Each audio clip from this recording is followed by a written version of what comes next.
Beast Machines episode reviews continue now with The Siege, Sparkwar Part 3. So, this is the culmination of exactly what Megatron is up to with the Sparks, presumably what he has been up to this entire series, but did not want to carry through until he had an organic body. Or an inorganic body, apologies. However, as we're going to find out, there's something interesting about that plan. We'll get into that. So, mostly we're wrapping up everything from the last two parts. Maximals know where the Sparks are now. They're in the Grand Mall. Literally the most obvious place that Megatron could keep the Sparks. Right next to him. So, the idea is how to actually board the mall and how to handle Strika and Obsidian, who are trying to block the way. A lot of pieces going on in this episode. But the episode does start with the Viacons ambushing the Maximals. Because, of course. Obsidian and Strika are shown giving very tactical commands. They are actually being shown as, actual functioning generals. So, advantage there. That part is at least going well. They're at least being depicted far more competently than Tankor and Jetstorm were. So, okay, nice. We're still doing weird things. Once again, Maximals just escape underground. They escape through a manhole cover. Last I checked, the last time we saw, when we first debuted these, all the new drones, including these new tank drones. I can't remember the type of vehicle they call this for what type of drones. Strika's drones. They were popping out of manhole covers under Cybertron. So they should be able to get under there. And instead, they just kind of drive to the manhole and just kind of stare at it. Which, okay, it's a little funny, but it's also a little bit sad. So essentially, yes, the same old Beast Machines. The same old Beast Machines encounter. No shock. But this time they were ambushed because Noble randomly came out of hiding. Literally, Noble apparently just walks around and just randomly encounters things, that are near the Maximals. So, interesting timing on his part. And once again, because we need to continue this, the Maximals start infighting once more. And this time it is over what to do with Noble, because he just, blew their attempt to distract the generals. Yes, let's keep fighting. We've only got a few episodes to go. Let's keep the infighting up while we're trying to save the planet from Megatron's tyranny. This is a sign of a good team at this stage in the series. Once we had that whole episode with the Rage virus, you would think all of that would stop. You'd think they wouldn't have any arguments with each other from that point on, because they've already been through the worst of it and they realized their disharmony is hurting their chances of saving Cybertron. Or we could just do this more, because this is all the writers know, is the Maximals run from Viacons, the Maximals argue with each other. No wonder I can't keep these episodes straight even after rewatching the entire series and taking notes. Alright, so Rat Trap's got more of his scanners. This time, even though there doesn't seem like there's been much time between episode 2 and 3 of this three-parter, Rat Trap has now adjusted them to also project maximal signatures onto drones. So this is now an interesting distraction tool. And you know what? It's kind of clever. And it works. It actually causes a whole lot of drones to blow each other up to somewhat of a comedic effect. The one downside to this is that because this is programmed with the maximal signatures and, in order to block them, Strika is able to reverse engineer this to track them regardless of what mode they are in via these little blockers. I love smart villains. And I love that she is just not a typical bruiser. This is, again, where Strika just stands out so much. She's obviously a powerhouse of a character, even more so than Tankor. However, there's a brain in there. There's a tactician in there that knows what she's doing. That makes her so much more threatening than Tankor ever was. Love Strika. Continue to love Strika. So let's see what other parts we got going on here. So inside the Grand Mall, we finally figure out what Megatron's intention has been this entire time. He's starting to absorb sparks.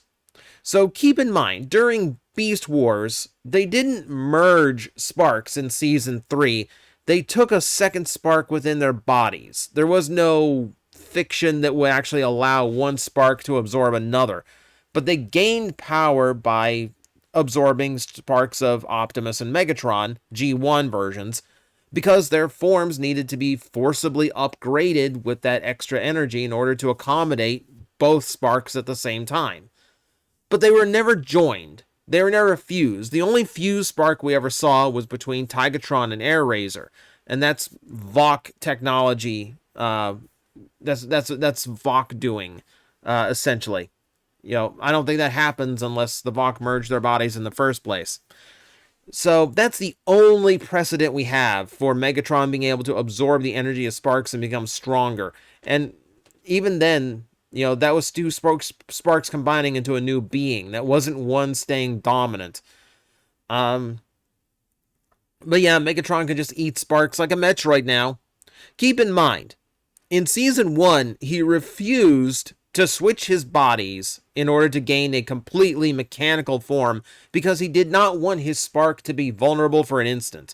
Now he has spent all of Season 2 essentially existing as a formless spark in the computer of the Grand Mall.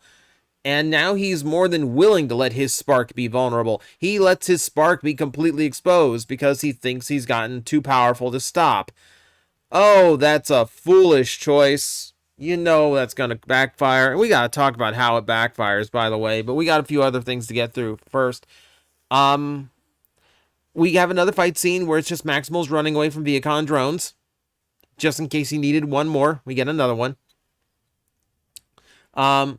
They actually hop a cargo container to actually access the Grand Mall. So that's how Primal and the others sneak their way in. Okay, fair enough. That works. And once they are there, they're stuck in a scene where they have to outrun Thrust, and to get away from him, they slam a door behind him. And so you're telling me that that even though Rat Trap's like using his tail to lock the door, you're telling me that Thrust has no way of opening the door himself? I would pretty much think the generals have ways of opening doors on the ship. But that's a minor. That's not a huge plot hole. That's just like story convenience. Yeah, when they like by the time they actually reach Megatron, he's gigantic. And it's just a gigantic, what looks like a flaming spark, to the point where it has to leave the Grand Mall because it is so huge, and it's still sucking sparks up from this gigantic chamber they're being stored in. It looks like a tank of sea monkeys is what it looks like. It's okay. So we're getting into the final sequence of the episode here, and everything gets super weird because of course it is in this show. So Megatron is happily absorbing sparks. He's got tendrils out to snap into the Maximals. So he's trying to absorb their sparks that way. Meanwhile, Noble showed up again, and after all of the overwhelming threat they carry in this episode so far, Obsidian and Strika get clowned by Noble, which is not the resolution I wanted. Keep in mind, Noble has no, higher mental faculties. He's a pet. He's a stray animal at this point. With one form being loyal, with one form being attached to Night Scream and the other one being completely feral. But the presence offends Megatron, so Megatron just straight up kills the pet dog. Because villain. Which upsets Night Scream to the point where he goes full blast with his sonic cannon, and this somehow causes big, super powerful Spark Megatron to explode. One blast, one of his little sonic screams, and Megatron's entire spark vanishes.